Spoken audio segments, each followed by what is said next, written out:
Chelsea 4, Wolves 3, and mate, the end of that game was absolutely terrifying.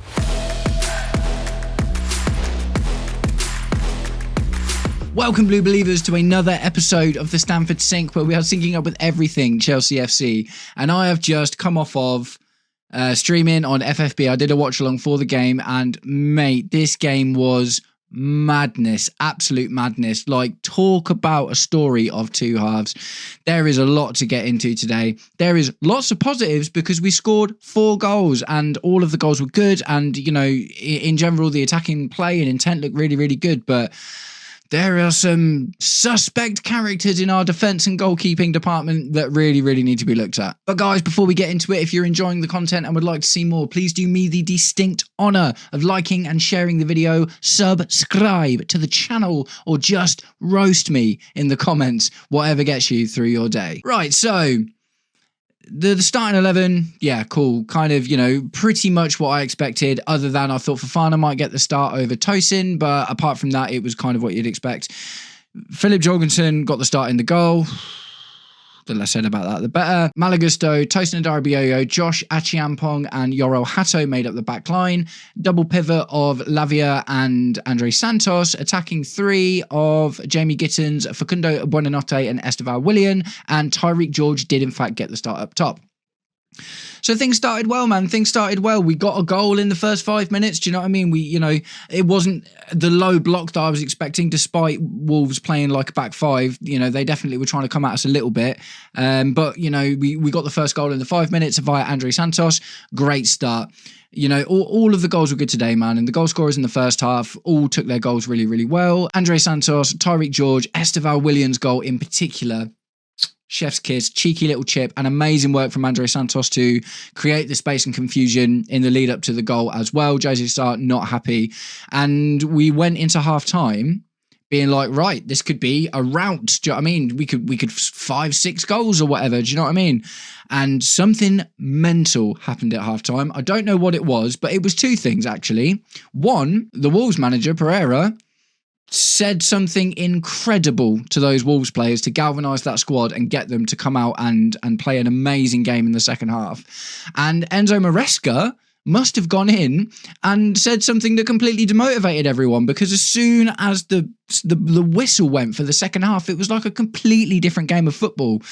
Wolves changed to a really, really aggressive high press, like a ridiculously aggressive high press, and we just did not know what to do about it at all, man. It was crazy. Honestly, we were struggling so much to control the ball. We just couldn't get any time to do anything, and the props for that have to go to Wolves. Do you know what I mean? To say Wolves are having such a torrid season, you know, only 2 points in the Premier League that have come from, you know, obviously 2 draws, and, you know, they've done all right in the Cup up until this point. They beat West Ham and Everton to get here.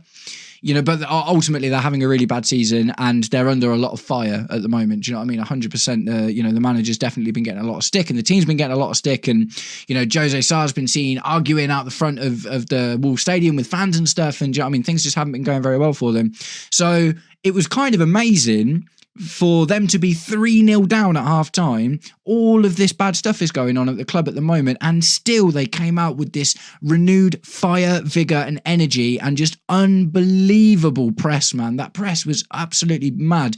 And we just didn't have anything to answer it, man. So, you know, they scored the first goal and it was like, oh, okay, 3-1. All right, okay. You know, and literally that was a turning point where it was like, okay, we've not been playing very well for the second half and they've just come out and scored a goal. Okay, and then they scored another goal and it was 3-2 and it was like, oh, now we've got a game on our hands. Do you know what I mean? It was really, really scary and the press just was relentless. It just kept coming. And then we scored a 4th goal, courtesy of Jamie Gittins. And Jamie Gittins, right, I'll just take a minute to talk about Jamie Gittins today. Unbelievable game from Jamie Gittins today. The best performance he's had in a Chelsea shirt, easily, bar none, hands down, 100%, really, really good performance. A goal and 2 assists. The goal in particular was fantastic because he must have been like 25 yards out and it was like the ball came over the top and he just, you know, we were getting desperate at this point because they were looking like they were pushing for a 3rd goal and all of a sudden it was feeling like it was going to go to penalties. Jamie Gittins smashed it with a first touch I say a first touch, just like first contact, do you know what I mean? And he just booted it and it went straight in, bounced off the bar. Unbelievable. 4-2, wicked. Phew. Right, okay, cool. Let's all relax and breathe a little bit, right? Nope. No, that wasn't what Wolves wanted to do at all. Wolves wanted to come out and score another goal to make it 4-3. And the last 10 minutes of that game, man, including extra time, was stress, absolute stress. And that was made even worse by the fact that returning hero striker that we've all been very, very desperate to see back on the pitch again, Liam Delap, got his opportunity, got about half hour, but he didn't get about half hour because he got sent off. Another red card, literally another red card. Like, how did we go from being 3-0 up and look, what I will say about the first half is the goals were good. We didn't look amazing. Do you know what I mean? The goals were definitely like individual moments rather than the result of lots of really good team play. Do you know what I mean? But in the second half, Liam Delap comes on, gets a yellow card, looking a bit boisterous. At first, I was like, hey, welcome back, Liam Delap, because he got 12 yellow cards last season at Ipswich, you know what I mean? He's a bit of a boisterous guy. But the second yellow for the sending off was just dumb, man. It was just dumb. Literally, like, a long ball would come over the top and he was kind of looking to get it. And he just literally elbowed a guy in the face. And I'm not going to lie to you, it didn't look 100% not intentional. Do you know what I mean? I'm not saying he meant to elbow the guy in the face, but I'm saying that there was a bit of vigour behind that thing in general. And, you know, instant second yellow card, instant sending off. Now, I'm pretty sure, if I'm right in thinking, that domestic cards carry over to all domestic competitions. So I think that means he can't play the Spurs game now. And there's a question as well. I haven't looked this up yet because I'm recording this just after the game. But Moises Caicedo got a yellow as well, so I'm not sure if he's going to be available, if he's had too many yellow cards now. I'll have to look into that.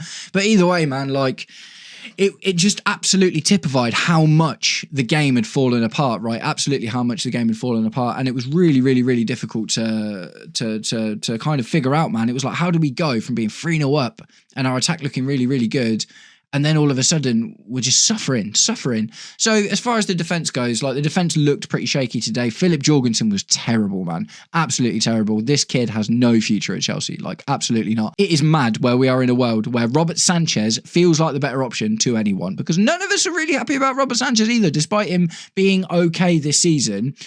We want to win stuff, man. Do you know what I mean? And you know, having a backup goalkeeper who is as terrible as Philip Jorgensen cannot be a thing. Absolutely cannot be a thing. We always had, and this is one thing I really liked actually, having an old experienced head as your backup goalkeeper, like a Mark Schwarzer or a Willy Caballero or someone like that, someone that you can, like, yeah, Asmir Begovic was a great one, in fact, who got into the first team on several occasions.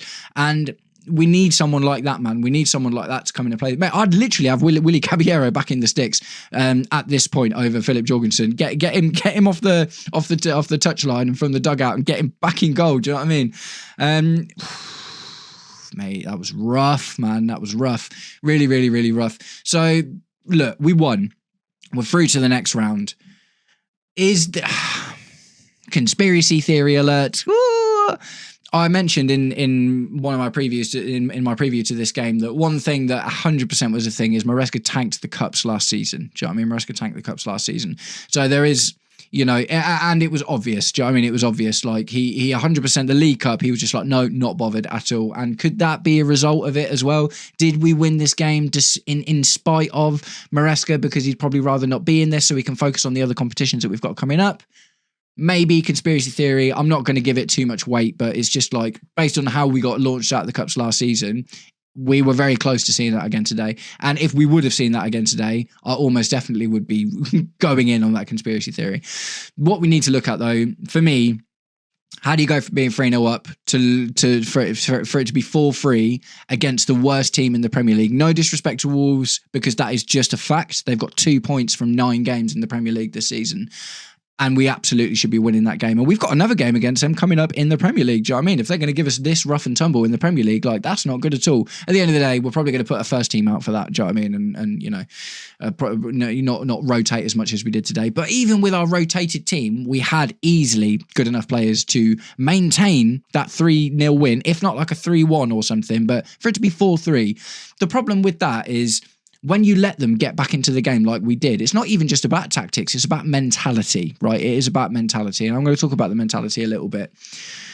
when Wolves got their first goal, that would have given them some fire, right? And that would have been like, oh, okay, maybe we can get something out of this. That second goal, that lit them literally ablaze. Do you know what I mean? Because it was like, right, 3-2, we can get this to penalties. And then we scored. That I literally said on the stream, like, I cursed it. That's put the game to bed. That's got to be it now. Do you know what I mean? And they scored so quickly after that, and it was just like, mate. So it down to the wire, man. Absolutely down to the wire. And it just shows you that we haven't got whatever is needed to dig in. Do you know what I mean? Or in that game in particular. Do you know what I mean? I don't know what it was that Maresca said to the guys at halftime, but at the end of the day, like, there's a couple of people, not en masse, but there's a few people that are already like Maresca out. I'm not there. Do you know what I mean? I'm absolutely not there.